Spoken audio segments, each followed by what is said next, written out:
masih ingat mengenai dedolarisasi yang sempat ramai dibicarakan di tahun lalu, dan ternyata dedolarisasi ini mulai membuahkan hasil karena eh, satu kelompok BRICS ya yang sepakat untuk tidak lagi menggunakan US dollar sebagai alat tukarnya, ini ternyata berhasil merealisasi di 2024 sampai dengan bulan Mei ini nilainya adalah 800 ribu triliun rupiah. Nah, mari kita akan coba lihat beritanya terlebih dahulu. Nanti kita akan mempelajari dan tentunya ini akan mendapatkan satu atau dua poin yang menarik untuk kita bisa jadikan kesimpulan. Pertama, aset apa yang menjadi menarik dalam kondisi ini, dan yang kedua, sikap kita apa terkait dengan ketidakstabilan perekonomian dunia. Nah, ini dia. Pertama, kita coba baca dulu ya, bahwa kalau misalnya tidak tahu, maka ini kita ambil satu poin dulu, bahwa ada pertukaran bilateral. Bilateral itu kan adalah karena ada dua ya, dua negara untuk saling melakukan transaksi, sudah pasti ya, dimana satu ada yang butuh barang, satu ada yang punya barang, maka terjadilah suatu perdagangan. Di sini tidak lagi menggunakan alat tukarnya adalah dolar Amerika.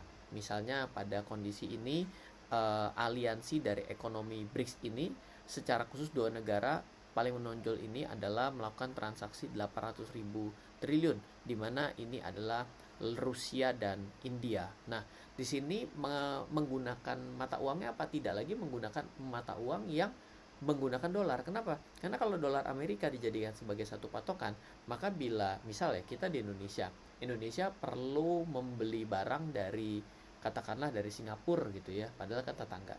Yang menjadi lucu selama ini adalah Indonesia menukarkan dulu uangnya menjadi US dollar, terjadi satu kali ya, berarti beli ya.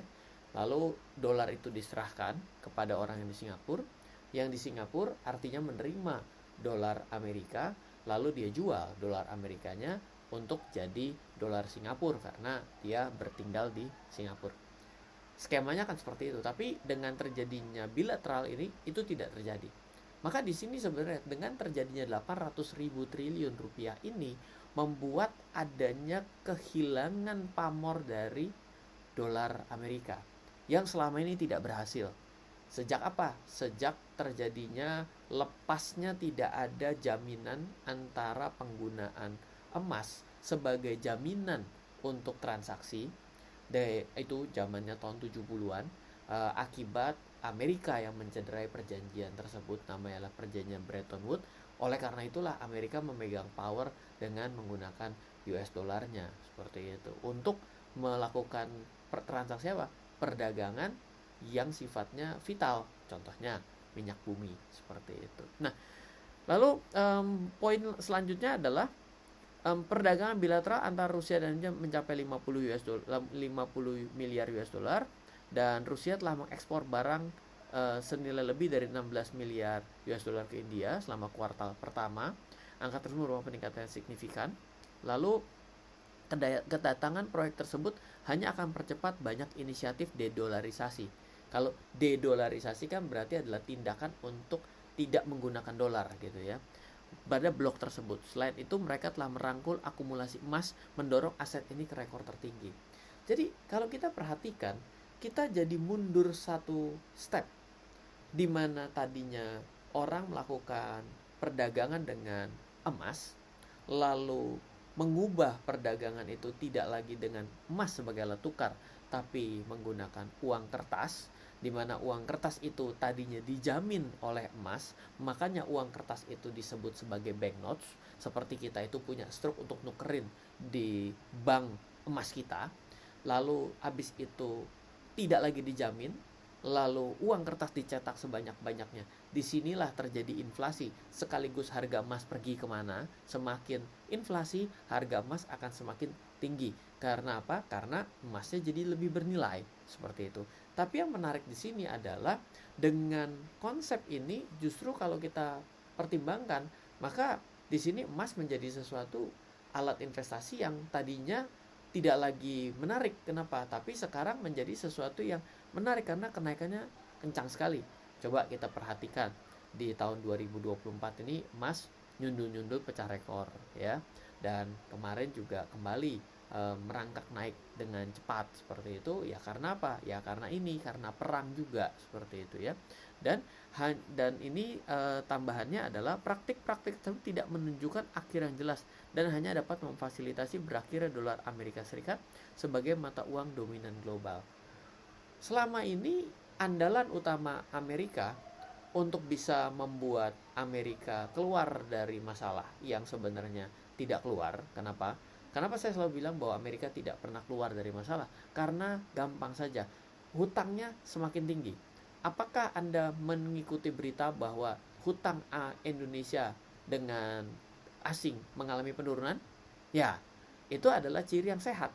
Tapi ini bukan artinya kampanye politik ya, nanti salah paham gitu ya. Tapi kita sebagai orang Indonesia masa nggak bangga sih dengan pemerintahan dan juga negara kita yang berhasil menurunkan hutang, rasio standar hutangnya di dunia?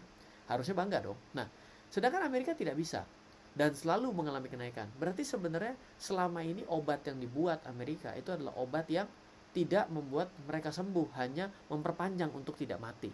Apakah pada kali ini dalam kondisi melewati tahun 2020, melewati dedolarisasi, melewati tidak lagi uang Amerika Serikat sebagai mata uang yang dominan untuk sebagai alat perdagangan dunia, itu membuat Amerika berhasil untuk keluar dari kesulitan perekonomian hari ini?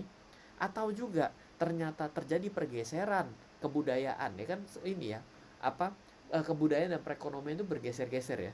Ya kan kita tahu ya, kalau dulu kan nggak ada namanya Amerika, mulai dari benua Eropa. Sebelumnya lagi ada Mesopotamia, ada Babilonia, kan seperti itu ya. Apakah justru ini adalah menunjukkan adanya pergeseran pusat perekonomian dunia akhirnya bergeser ke suatu negara atau suatu daerah? Di kita sebagai saksinya itu juga kita tidak tahu. Yang jelas poin satu adalah emas menjadi suatu instrumen yang menarik. Yang kedua itu menurut saya pentingnya diversifikasi. Dan ingat bahwa terjadi suatu hal yang lucu. Tadinya kita rame-rame mungkin melihat dolar, tiba-tiba kita mundur satu step dengan melihat emas yang hari ini harganya naik gila-gilaan.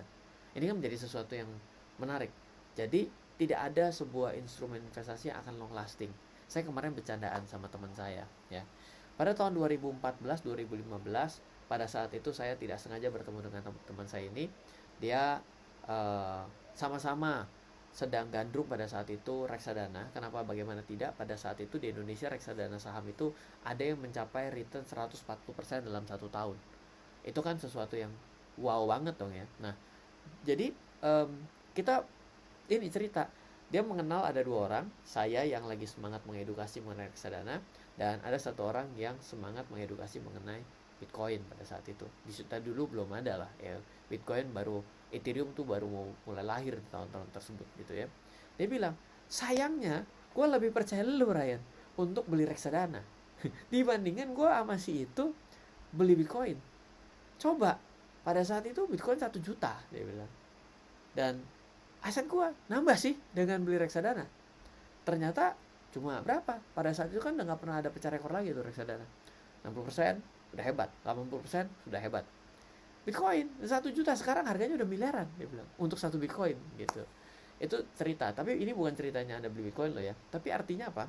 Kita mesti tahu bahwa sehebat apapun kita analisa, kadang-kadang masa depan itu tidak bisa selalu mengulang sama persis dengan historis yang ada di kertas gitu. Jadi ini menjadi suatu hal yang menarik, dan kayaknya ini juga menjadi suatu hal yang pelajaran yang menarik dan seru buat saya melihat perkembangan berita ekonomi dan keuangan di beberapa waktu terakhir ini, beberapa tahun terakhir ini tepatnya.